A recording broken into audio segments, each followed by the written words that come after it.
شكرا يا ربي شكرا هديت قلبي شكرا نورت دربي شكرا شكرا يا رب. نحمده ونصلي على رسوله الكريم اما بعد فاعوذ بالله من الشيطان الرجيم بسم الله الرحمن الرحيم يا أيها الذين آمنوا كتب عليكم الصيام كما كتب على الذين من قبلكم لعلكم تتقون صدق اللہ العلی العظیم.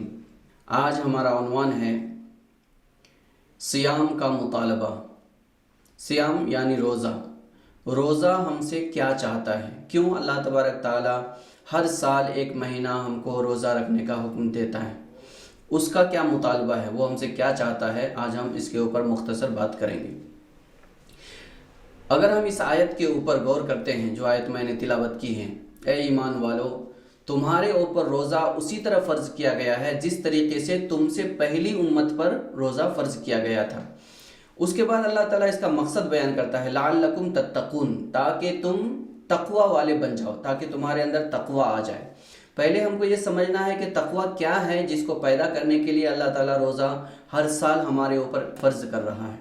تقوی کا مطلب ہوتا ہے جو صحیح کام ہے وہ کرنا اور غلط کام چھوڑ دینا، جو حلال ہے وہ انجام دینا، جو حرام ہے اس کو اختیار نہ کرنا، اور جو حق ہے اس پر چلنا اور جو باطل ہے اس کو ترک کر دینا.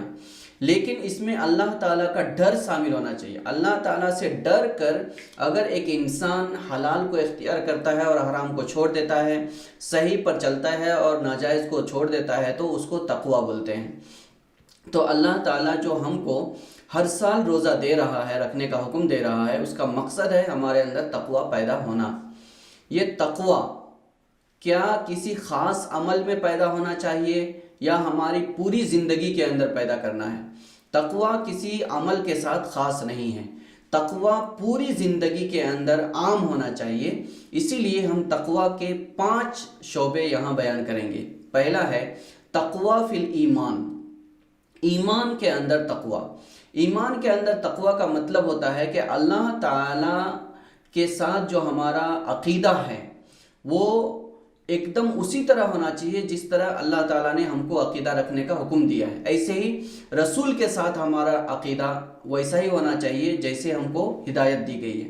ایسے فرشتوں کے ساتھ، کتابوں کے ساتھ، قبر کے ساتھ، برزخ کے ساتھ، حشر اور نشر کے ساتھ، جنت اور جہنم کے ساتھ، بعث بعد الموت کے ساتھ ہمارا عقیدہ ایک دم ٹھوس ہونا چاہیے، اس میں تذبذب یا تردد نہیں ہونا چاہیے. اس کو بولیں گے ہم تقوی فی الایمان. دوسرا ہے تقوی فی العبادہ. تقوی فی العبادہ کا مطلب ہے جب ہم اللہ تبارک تعالیٰ کی بندگی کرتے ہیں تو ہم اپنی انفرادی عبادت میں اور اجتماعی عبادت میں صرف اللہ تعالیٰ کی ہی عبادت کرنا ہے، اور جس مخصوص طریقے سے کرنے کے لیے کہا گیا ہے اسی مخصوص طریقے سے کرنا ہے، اس میں شرک نہیں کرنا ہے کسی بھی پہلو میں. تو اس کو تقوی فی العبادہ کہیں گے. تیسرا ہے تقوی فی المال. تقوی فی المال کا مطلب ہے اللہ تعالیٰ نے جو ہم کو نعمتیں دی ہیں، اللہ تعالیٰ نے جو ہم کو دنیا کے اندر انعام اور تحفہ دیا ہے، وہ تحفے کو اللہ تعالیٰ کے مرضی کے مطابق خرچ کرنا. اس میں 3 چیزیں ہیں.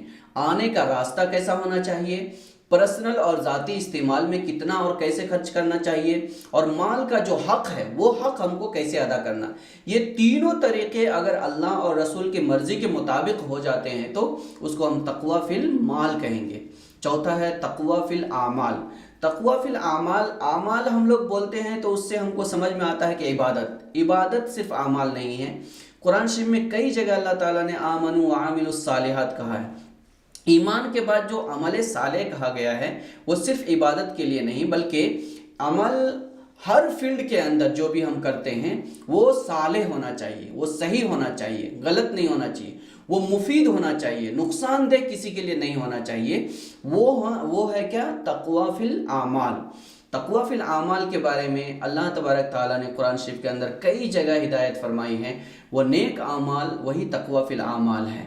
اور 5واں ہے تقوی فی المعاشرہ. تقوی فی المعاشرہ کا مطلب ہے جس سماج میں ہم جیتے ہیں، جہاں ہم زندگی گزارتے ہیں، یہ زندگی گزارنے کے اندر ہمارا تعلق بہت سارے افراد سے ہوتا ہے، جیسے ہماری اولاد سے، بیوی بچوں سے، اور رشتہ داروں سے، دوست احباب سے، اور محلہ اور معاشرہ اور ملک کے لوگوں کے ساتھ۔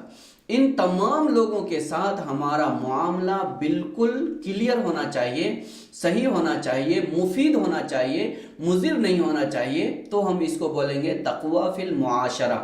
یہ پانچوں فیلڈ میں، ایمان میں، عبادت میں، مال میں، اعمال میں اور معاشرے میں، پانچوں فیلڈ کے اندر ہمارا عمل ایک دم کلیئر، صاف، شفاف، مفید ہو، نقصان دہ نہ ہو، اس کو ہم بولیں گے تقویٰ۔ تو روزہ جو اللہ تبارک تعالیٰ نے ہمارے اوپر فرض کیا ہے، اس کا بنیادی مقصد یہی ہے کہ ہمارے اندر تقویٰ پیدا ہو جائے۔ یہ تقویٰ پیدا کرنے کے لیے ایک بار پھر اللہ تعالیٰ نے ہمیں رمضان کا مہینہ دیا ہے۔